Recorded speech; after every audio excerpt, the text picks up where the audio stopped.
الحمد للہ والصلاة والسلام علی رسول اللہ وعلی آلہ وصحبہ ومن والہ وبعد۔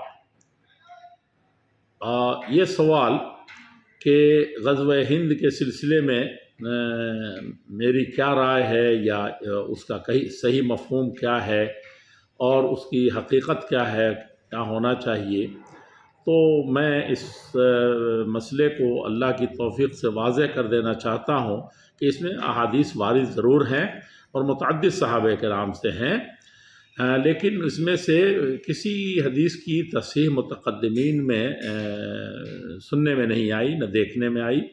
متاخرین میں سے بعض نے ان میں سے بعض حدیثوں کی تصحیح کی ہے، تو اس کا مفہوم یہ ہے کہ ایک زمانہ آئے گا جس میں میری امت کے لوگ ہندوستان پر حملہ کریں گے، وہ جہنم کے آگ سے محفوظ رہیں گے۔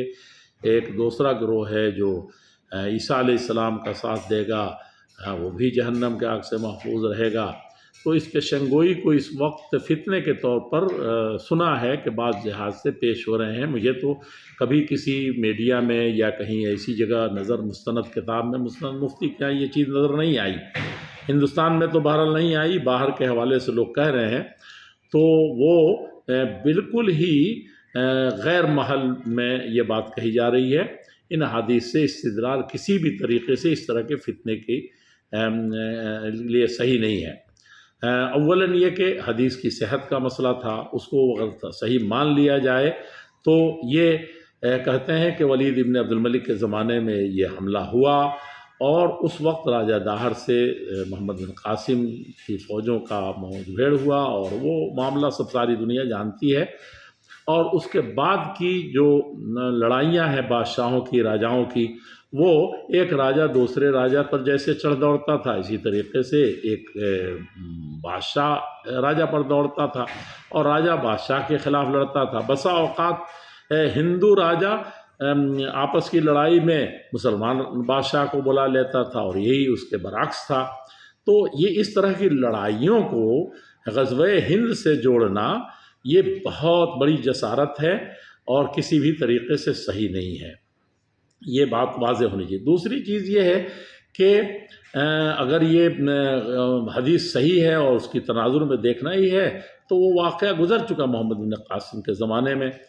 تیسری چیز یہ ہے کہ ہندوستان کس کو کہتے ہیں؟ ہندوستان تو اس وقت سندھ بھی اس میں داخل تھا اور بصرہ کے کنارے تک کہا جاتا تھا کہ سب ہندوستان ہے، اور افغانستان اور ایران کے حصے اور یہ سب ہندوستان تھا۔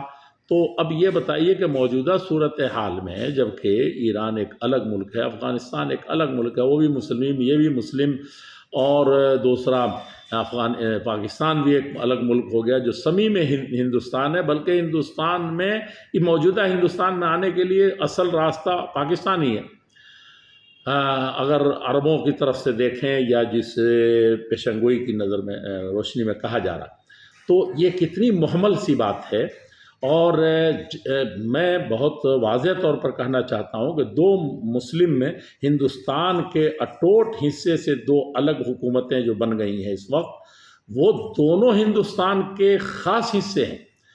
تو آپ کہاں غزوہ کریں گے، کہاں جہاد کریں گے، پہلی چیز۔ دوسری چیز یہ کہ ہندوستان میں پاکستان سے بھی زیادہ مسلمان ہیں، بنگلہ دیش سے بھی زیادہ مسلمان، افغانستان سے بھی زیادہ مسلمان ہیں، تو کیا مسلمان سے مسلمان کی آپ جہاد کریں گے؟